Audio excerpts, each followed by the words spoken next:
The Portrait of a Lady, Lesson First of 11th class. Summary of the lesson. Portrait means चित्र, महिला का चित्र।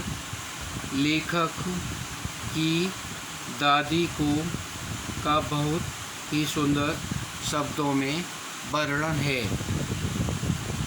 वह एक विशेषता सूचक भारतीय गौरव की एक बुजुर्ग महिला थी, जो शहर को पलायन कर जाने के कारण अकेलेपन के दर्द को महसूस करती थी। वह आधुनिक भारत में हो रहे सामाजिक परिवर्तन की मूक दर्शक थी। वह बहुत वृद्ध है। पिछले 20 वर्षों में उनका झुर्रीदार चेहरा जैसा का तैसा है। यह कल्पना करना कठिन प्रतीत होता है कि वह कभी जवान और सुंदर रही होगी। वह छोटे कद की, मोटी, थोड़ी झुकी हुई हैं। उनके होठ न सुनने वाली ईश्वर की प्रार्थना में लगे रहते हैं। जब लेखक के माता पिता शहर चले गए, वह गांव में अपनी दादी के साथ रह गया। उसकी दादी उसको गांव के स्कूल में ले जाती। वह स्कूल मंदिर के बगल में था। घर वापसी के रास्ते पर वह कुत्तों को बासी रोटी खिलाया करती थी। वे दादी और पोता दोनों ही अच्छे मित्र थे। लेकिन जब लेखक के माता पिता शहर में बस गए, उन्होंने दादी व पोता को भुला दिया।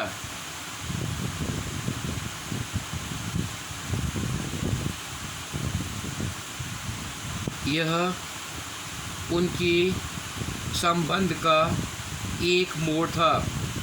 अब वह लेखक के साथ स्कूल नहीं जाती थी, क्योंकि वह एक मोटर बस द्वारा एक अंग्रेजी माध्यम विद्यालय में जाता था।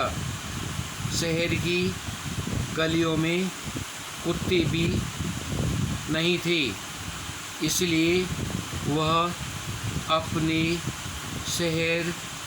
शहरी घर के आंगन में गौरैयाओं को दाना चुगाने लगी।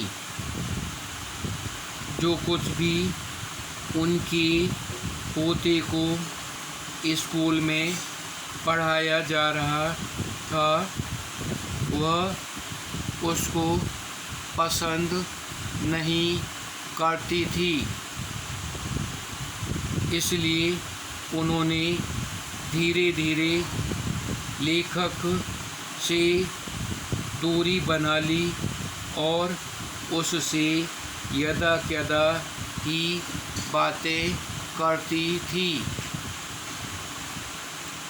जब लेखक विश्वविद्यालय में पढ़ने गया, तब उसको एक अलग कमरा दे दिया गया। दादी कतई ईश प्रार्थना और गौरैयाओं को दाना चुगाने में व्यस्त रहती थी। सैकड़ों गौरैया उनके चारों ओर इकट्ठा हो जाती थी और चहचहाती थी। मित्रता की आम कड़ी टूट गई थी। वह सुंदर समय है जब चरखे पर बैठी रहती थीं। वह थोड़ी देर के लिए दोपहर बाद आराम करती थी और रोटी के छोटे छोटे टुकड़े गौरैयाओं को चुगाती थी। चिड़िया भी हंसी खुशी उनके साथ खेलती थीं। उनकी टांगों, कंधों व सिर पर बैठ जाया करती थीं। यह दिन का आधा घंटा उनके लिए सबसे खुशी का क्षण हुआ करता था। जब लेखक 5 वर्ष बाद विदेश से अध्ययन करके लौटा तब भी उसने अपनी दादी में कोई परिवर्तन नहीं पाया। अपने पोते के आगमन के पहले दिन उन्होंने गौरैयाओं को काफ़ी देर तक चुगाया। वे उनके सबसे अधिक खुशी पल के थे। शाम के समय उन्होंने पड़ोस की महिलाओं को इकट्ठा किया, एक पुराना ढोल लिया और गाना शुरू कर दिया। उन्होंने उस दिन ईश वंदना नहीं की। अगले दिन सुबह वह बीमार पड़ गईं। वह जानती थी कि अब उनका अंत समय निकट है, इसलिए वह शांतिपूर्वक अपने बिस्तर पर लेट गईं और ईश वंदना करने लगी, माला जपने लगी। अचानक उनके होठों ने हिलना बंद कर दिया। उनका मृत शरीर कमरे में पड़ा हुआ था। सारे बरामदे और कमरे में हजारों गौरैया इकट्ठी हो गईं।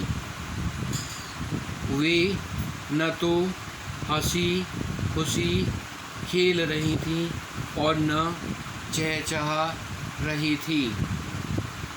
लेखक की माँ चिड़िया के लिए दुखी थी। वह उनके लिए कुछ रोटी लाई, छोटे छोटे टुकड़ों को तोड़ा और उनके सामने फेंक दिया।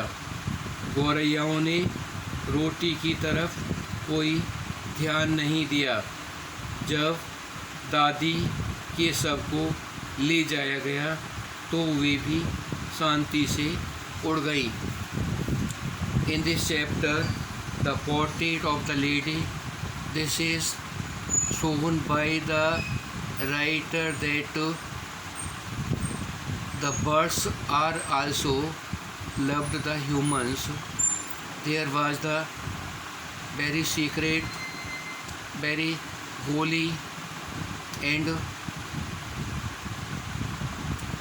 religious habit was the grandmother of the writer. She went to leave the writer in the school and feed the bread to the dogs in the way when she shifted in the city, then the dogs will not meet her. Then she started to feed the grass to the birds, and it was her religious habit that she hymned God. And after when she died, she also prayed to God. She died praying the God. In the life, any person, whatever do at the end of the life, he reminds throughout her life the grandmother do virtuous works. Therefore, at the dying time, she was hymning the God and died peacefully